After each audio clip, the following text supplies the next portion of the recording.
Nenek yang menderita penyakit pikun itu meletakkan cucunya di balkon setinggi 100 meter untuk mengamati burung-burung. Ia tersenyum dan menggoda bayi itu di detik terakhir, tetapi tiba-tiba ia jatuh sakit di detik berikutnya, meninggalkan anak itu sendirian. Pasangan di ruangan itu sedang memasak ketika mereka mendapati anak yang tadi berada di sofa tiba-tiba menghilang. Jadi mereka bergegas mencari ibu tua itu dan bertanya apakah dia mengajak anak itu bermain. Tetapi ibu yang sakit itu tidak dapat mengingat di mana ia berada atau apa yang baru saja ia lakukan. Pasangan itu cemas dan tidak dapat membayangkan bahaya mengerikan apa yang akan dihadapi bayi yang lemah itu. Mereka mencari setiap sudut gedung seperti orang gila. Saat itu bayi itu melihat burung terbang untuk pertama kalinya dan tampak sangat gembira. Ia perlahan berdiri dari bangku, memegang pegangan tangga untuk meraih burung itu di udara, dan bangku yang bergoyang di bawah kakinya dapat menyebabkan anak itu jatuh dari ketinggian 100 meter kapan saja. Saat burung itu terbang menjauh, anak yang cemas itu juga berada di ambang kematian. Beruntung sang ibu segera menangkap bayi itu untuk menghindari tragedi. Setelah itu bukan hanya sang anak yang ketakutan, tetapi pasangan itu juga merasakan hawa dingin di punggung mereka. Sang nenek begitu bersalah hingga ia malu. Karena hal inilah putranya Teddy membuat keputusan yang memberontak dengan sangat menyakitkan. Ia mengirim ibunya yang menderita penyakit pikun parah ke panti jompo.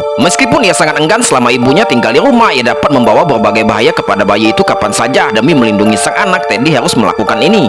Demi memohon ampunan putranya, wanita tua itu berlutut untuk meminta maaf kepada Teddy, mengatakan bahwa ia sama sekali tidak sengaja membahayakan bayi itu dan berjanji bahwa hal seperti itu tidak akan pernah terjadi lagi. Bagaimana mungkin Teddy percaya dengan janji seorang pasien demensia sehingga ia harus meninggalkan ibunya dengan kejam? Mungkin karena rasa bersalah, Teddy mengalami mimpi buruk yang mengerikan saat ia kembali ke rumah malam itu. Ia bermimpi bahwa ibunya terkunci di sebuah ruangan gelap di panti jompo, di mana ada monster mengerikan yang menjulurkan cakarnya ke arah ibunya. Ibunya disiksa dan berteriak dengan menyedihkan.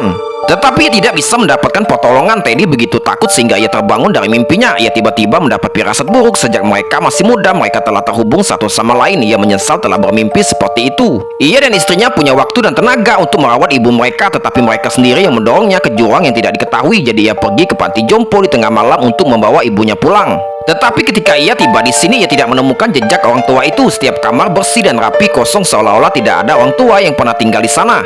Dia tidak tahu bahwa panti jompo ini sebenarnya menyembunyikan konspirasi mengerikan yang tidak diketahui publik.